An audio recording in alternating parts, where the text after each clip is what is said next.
साथियों, यूट्यूब के channel heavy scholar पर आप सभी का फिर से स्वागत है। रोज़ की भांति आज भी हम जीके जीएस जो कि यूपीएसआई स्पेशल क्लास चल रही है उसको लेकर के आपकी सेवा में उपस्थित हैं। तो आइए देखते हैं आज के महत्वपूर्ण प्रश्नों की श्रृंखला का पहला प्रश्न। पहला प्रश्न हल करने से पहले सभी साथियों से यह रिक्वेस्ट है कि अगर आप चैनल पर हमारे नए हैं या अभी तक आपने हमारे चैनल को सब्सक्राइब नहीं किया है तो इसे निश्चित रूप से सब्सक्राइब करिएगा। साथ में बेल आइकन भी प्रेस करिएगा ताकि नियमित रूप से हमारी वीडियोज आप तक पहुंचती रहे। तो पहला प्रश्न है, प्रकाश की गति को सबसे पहले किस वैज्ञानिक ने मापा था? ए दिया हुआ है ओले रोमर, बी है न्यूटन, सी है आइंस्टीन और डी है होबल। तो प्रकाश की गति को सबसे पहले ओले रोमर जी ने मापा था, अतः हमारा ए विकल्प सही होगा। आगे हम लोग बढ़ते हैं दूसरे प्रश्न की तरफ। उत्तर प्रदेश में सेलखड़ी पत्थर पाया जाता है। ए विकल्प दिया हुआ है झांसी व हमीरपुर, बी है बांदा व चित्रकूट, सी है मिर्जापुर व सोनभद्र और डी है इनमें से कोई नहीं। तो उत्तर प्रदेश में सेलखड़ी पत्थर की अगर हम लोग बात करेंगे तो वह झांसी और हमीरपुर में पाया जाता है, अतः हमारा ए विकल्प सही होगा। आगे हम लोग बढ़ते हैं तीसरे प्रश्न की तरफ। संगीत कला निधि अवार्ड 2025 किसे मिला? ए है आर के राम कुमार, बी है सोनू सूद, सी है लियू जियाकुन और डी है धर्मेंद्र प्रधान। तो संगीत कला निधि अवार्ड 2025 की अगर हम लोग बात कहेंगे तो आर के राम कुमार जी को मिला है, अतः हमारा ए विकल्प सही है।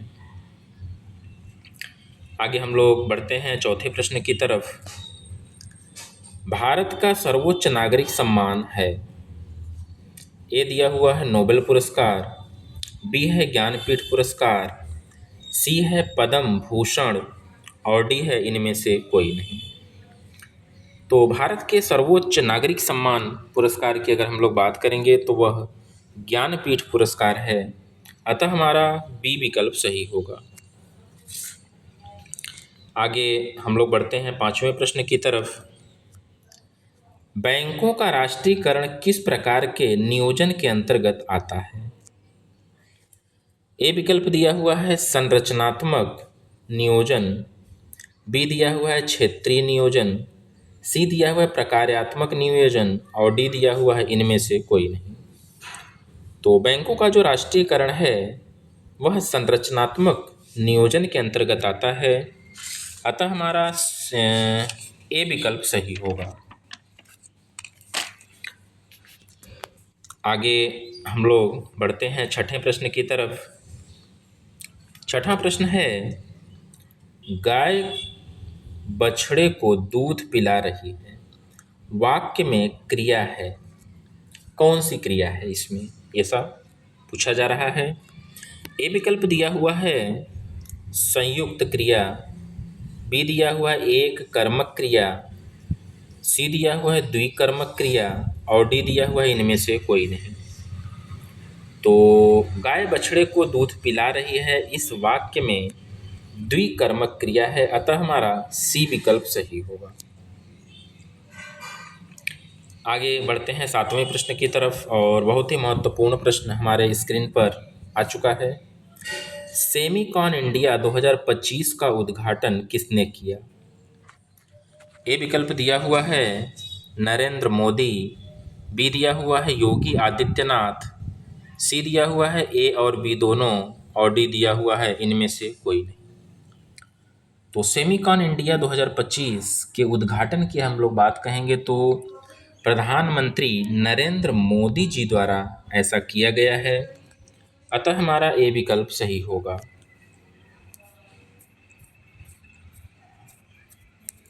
आगे हम लोग बढ़ते हैं आठवें प्रश्न की तरफ और 8वां प्रश्न है, ब्राज़ील ने कौन सा स्वतंत्रता दिवस 7 सितंबर को मनाया है? ब्राज़ील ने अपना कौन सा स्वतंत्रता दिवस 7 सितंबर को मनाया है? ए विकल्प दिया हुआ है 200वां, बी विकल्प दिया हुआ है 205वां, सी विकल्प दिया हुआ है 201वां और डी विकल्प दिया हुआ है 203।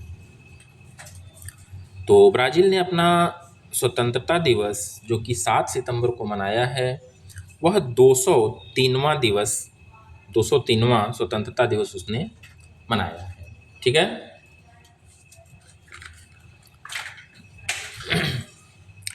आगे बढ़ते हैं 9वें प्रश्न की तरफ।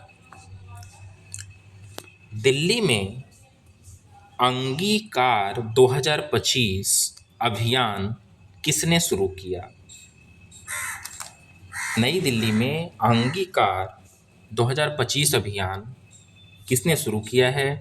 ए विकल्प दिया हुआ है प्रहलाद जोशी, बी दिया हुआ है मनोहर लाल, सी दिया हुआ है आलिया भट्ट और डी दिया हुआ है इनमें से कोई नहीं। तो 9वें प्रश्न के सही उत्तर की अगर हम लोग बात करेंगे तो मनोहर लाल जी हैं, अतः हमारा बी विकल्प सही होगा। आगे बढ़ते हैं 10वें प्रश्न की तरफ। राना टिग्रीना किस जीव का वैज्ञानिक नाम है?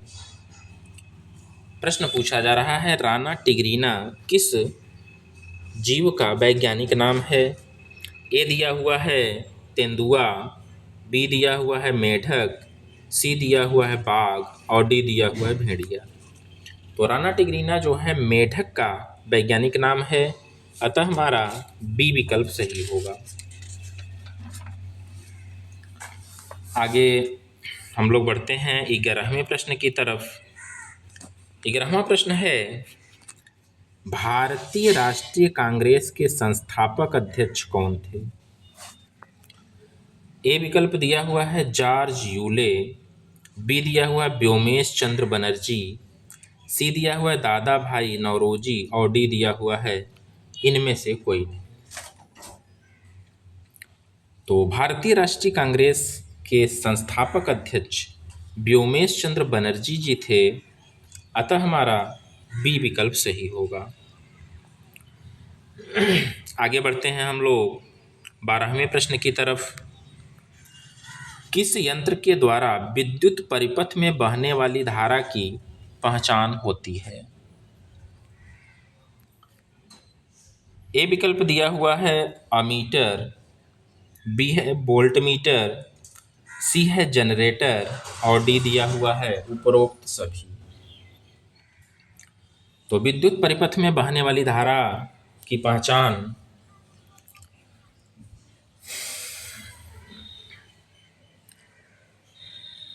अमीटर के द्वारा की जाती है। विद्युत धारा को मापने का जो यंत्र है उसे हम लोग अमीटर कहते हैं, अतः हमारा ए विकल्प सही होगा। आगे बढ़ते हैं 13वें प्रश्न की तरफ और 13वां प्रश्न है, भारतीय संविधान का कौन सा अनुच्छेद राज्यों के लिए उच्च न्यायालयों से संबंधित है? ए विकल्प दिया हुआ है 148, बी दिया हुआ है 350, सी दिया हुआ है 214 और डी दिया हुआ है 248। तो इसके सही उत्तर की अगर हम लोग बात करेंगे तो 214 है। 214 अनुच्छेद वह है, अतः हमारा सी विकल्प सही होगा। आगे बढ़ते हैं 14वें प्रश्न की तरफ। कौन सी अदिश राशि है? अदिश राशि पूछा जा रहा है कि अदिश राशि कौन सी है? ए विकल्प दिया हुआ है वेग, बी है द्रव्यमान, सी है बल और डी है संवेग। तो अदिश राशि की अगर हम लोग बात करेंगे तो द्रव्यमान जो होता है वो अदिश राशि होता है और शेष जो है ये सभी सदिश राशियाँ हैं, ये सभी सदिश राशियाँ हैं। आगे हम लोग बढ़ते हैं 15वें प्रश्न की तरफ। भारत विश्व में कौन सा सबसे बड़ा सौर ऊर्जा उत्पादक राज्य बना? ए विकल्प दिया हुआ है पहला, बी दिया हुआ है दूसरा, सी दिया हुआ है तीसरा और डी दिया हुआ है चौथा। तो भारत विश्व में सबसे बड़ा उत्पादक राज्य, सौर ऊर्जा का उत्पादक राज्य बना है, तो वो तीसरे नंबर पर है। वह जो है तीसरे नंबर का सबसे बड़ा सौर ऊर्जा उत्पादक राज्य बना है। आगे हम लोग बढ़ते हैं 16वें प्रश्न की तरफ। शिक्षक दिवस कब मनाया जाता है? ए दिया हुआ है 5 अगस्त, बी दिया हुआ है 15 अक्टूबर, सी दिया हुआ है 5 सितंबर और डी दिया हुआ है 5 मई। तो शिक्षक दिवस की अगर हम लोग बात करेंगे तो वह 5 सितंबर को मनाया जाता है, अतः हमारा सी विकल्प सही होगा। 17वां प्रश्न है, महाप्रयाण व्यंजन होता है? महाप्रयाण नहीं होता है, महाप्राण होता है, ठीक है ना? महाप्राण होता है ये, महाप्राण, महाप्राण। एक होता है महाप्राण व्यंजक और दूसरा होता है अल्प प्राण व्यंजक, ठीक है? तो यहाँ पर पूछा जा रहा है महाप्राण व्यंजक कौन सा होता है, ठीक है? तो ए है पहला और तीसरा, बी है दूसरा और चौथा, सी है चौथा और पांचवा और डी है इनमें से कोई नहीं। तो महाप्राण व्यंजक की अगर हम लोग बात करेंगे तो दूसरा व्यंजक और चौथा व्यंजक जो होता है वह महाप्राण कहलाता है, अतः हमारा बी विकल्प सही होगा। आगे हम लोग बढ़ते हैं 18वें प्रश्न की तरफ।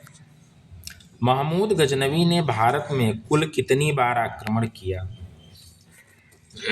महमूद गजनवी ने भारत में कुल कितनी बार आक्रमण किया है? ए दिया हुआ है 15 बार, बी दिया हुआ है 17 बार, सी दिया हुआ है 20 बार और डी दिया हुआ है 19 बार।